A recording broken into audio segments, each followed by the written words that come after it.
Here's a view from the patio where I'm working on the chicken wire project to go with the lady. She's down there riding her bike. Get you a little close up. From down the road, she looks pretty good. So pretty soon the lamppost will join her, and I'll show you the smoke. We are still. You barely see the line of the mountains. The lake barely.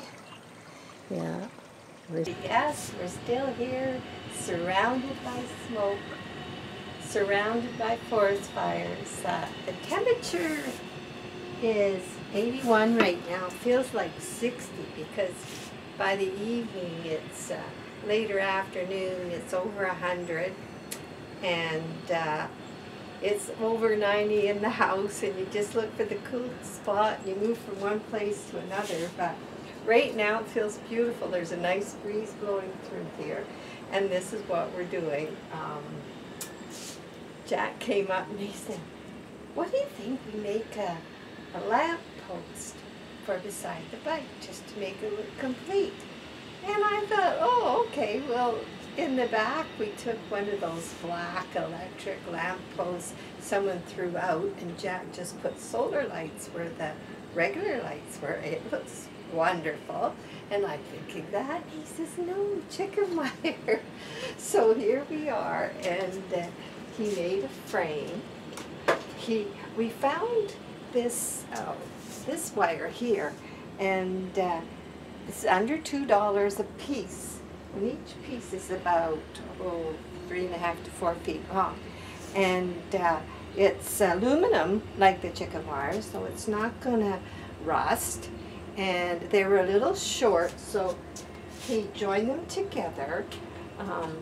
So they were cheap because I was afraid that through winter and snow and everything it might not have the support. So I'm wrapping my first layer. Anybody can do this. I'm wrapping my first layer of chicken wire around the frame to give it support. And once that's done, I'm going to put a few layers, making sure that every time I put the chicken wire, I get it off center a bit so you get more design. And can you believe I'm still using these gloves I used on the bike, and there's not one hole in them. Anyway, Canadian Tire, you finally did something nice. That wasn't nice. Now, over here, oops, we have, I've got three. Sorry. I've got three. This is our own design. I don't think anybody's ever done this before. But I'll show you exactly what I did. I have little paper patterns, and I took a real hanging light bulb and kind of drew a pattern and cut and made, I think there's like 5 layers here because I wanted it to look thicker, not as open, because this is where the glass is, but here's thicker. Here's about 6 layers. Here's 2 because this is the glass and this is the top. They're going to hang, and Jack's in the midst of making a little light to put in each one. So once the post is up, and I don't know how tall, it's about 8 feet tall, and there's he's put these spokes hanging out, so these will hang down like this, and yes, I know what we don't do, and you know, what are you going to do? You can't go do anything to exertion because this smoke is terrible, and we've been a month without any moisture, so I better put this over where I won't trip over it. Poor Maggie, she's here in the keeping me company there before we sign up. Yeah, Maggie's always with me. Doesn't matter where I go, but she does get a little temper tantrum if I walk out the door, go somewhere, and then I leave her behind. She starts barking because I didn't take her, and she has a little temper tantrum.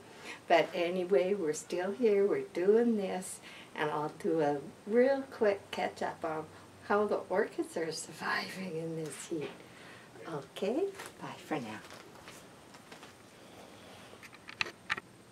Yeah, okay, here are the cymbidiums. They're out here through this heat. Now, this is the shadiest part of the yard. So every morning when I water, I sprinkle them.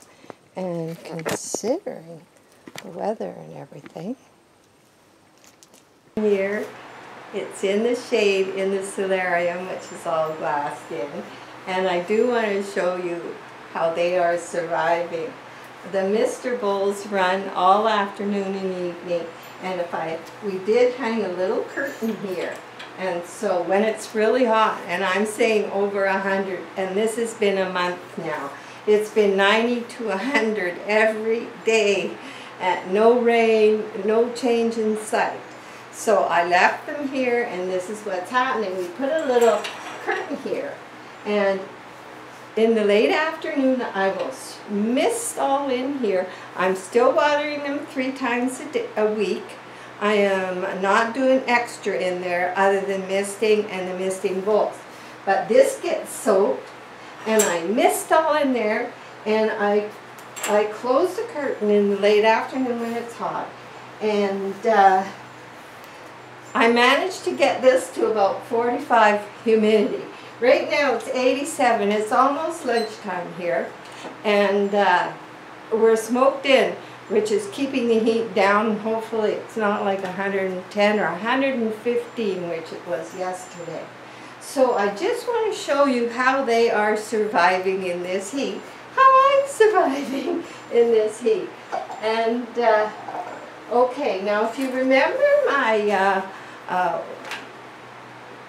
I think it was a kind of a creamy green orchid with the keiki. And I did lose, I had broke one leaf off, and the one beside must have got injured too, because it does want to come, but I have a new baby leaf coming.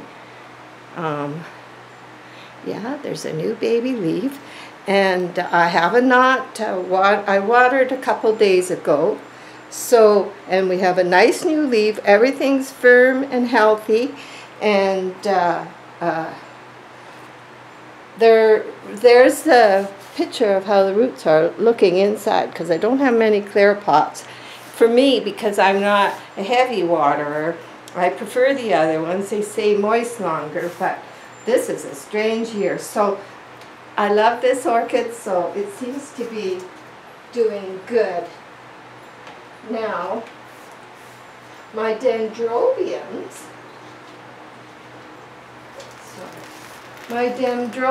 are sitting in a little bit of water, and I watered them this morning, as you can tell.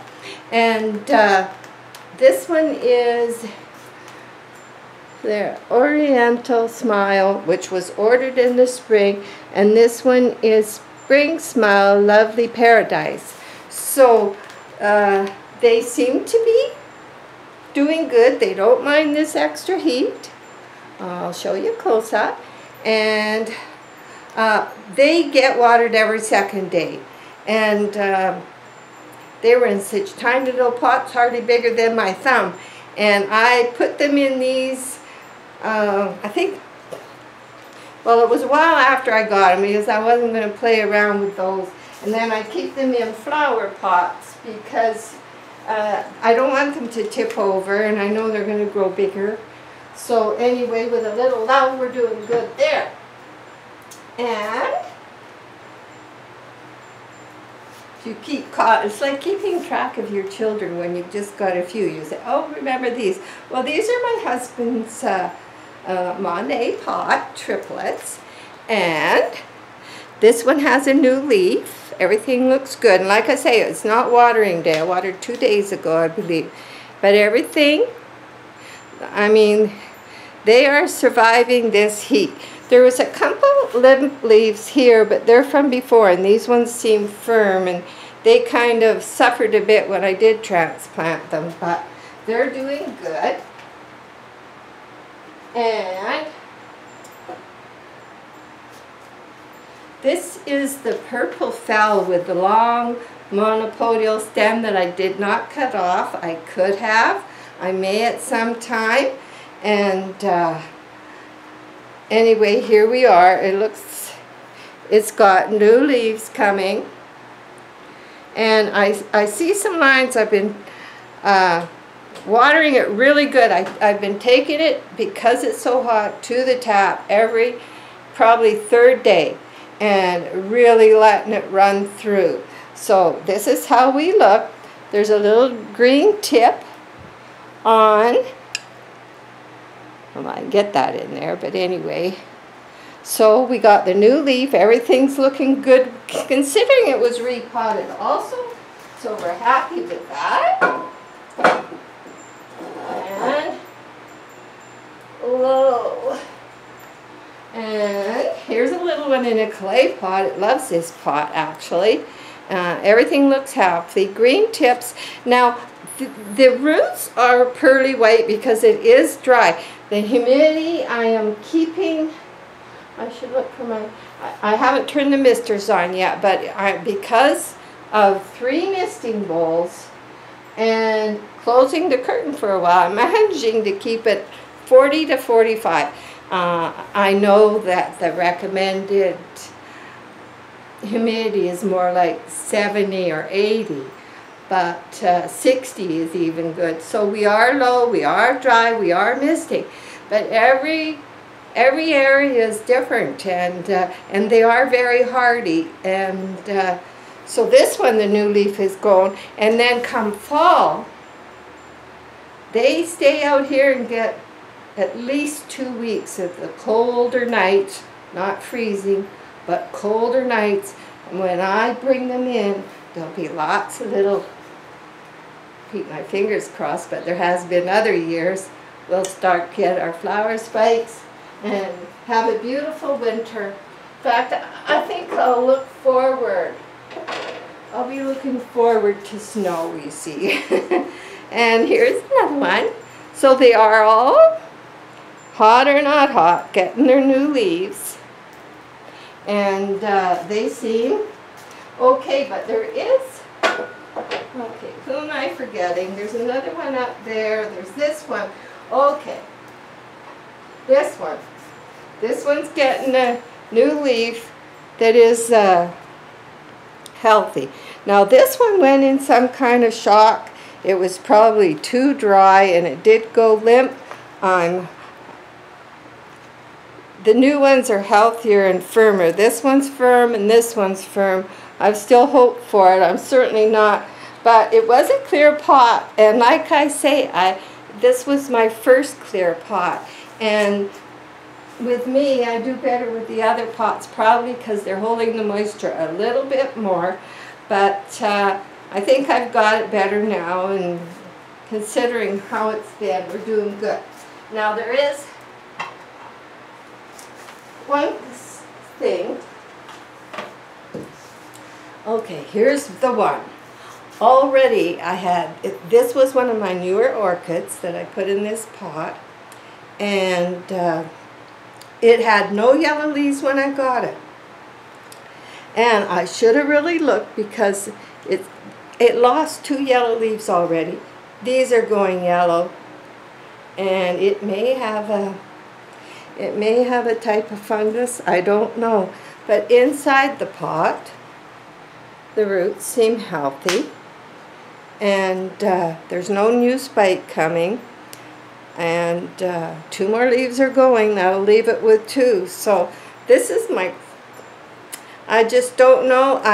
It's not the heat. This was happening in the house, and this one was in the house, and I just brought it out after the other 2 leaves fell. So we'll have to wait and see what happens, but it could be a fungal disease, and whether it's going to perk up and get some more leaves, we'll see. But I'm keeping it on the floor in a pot with some water in the very bottom, just a small amount of water. So that's what's going on here.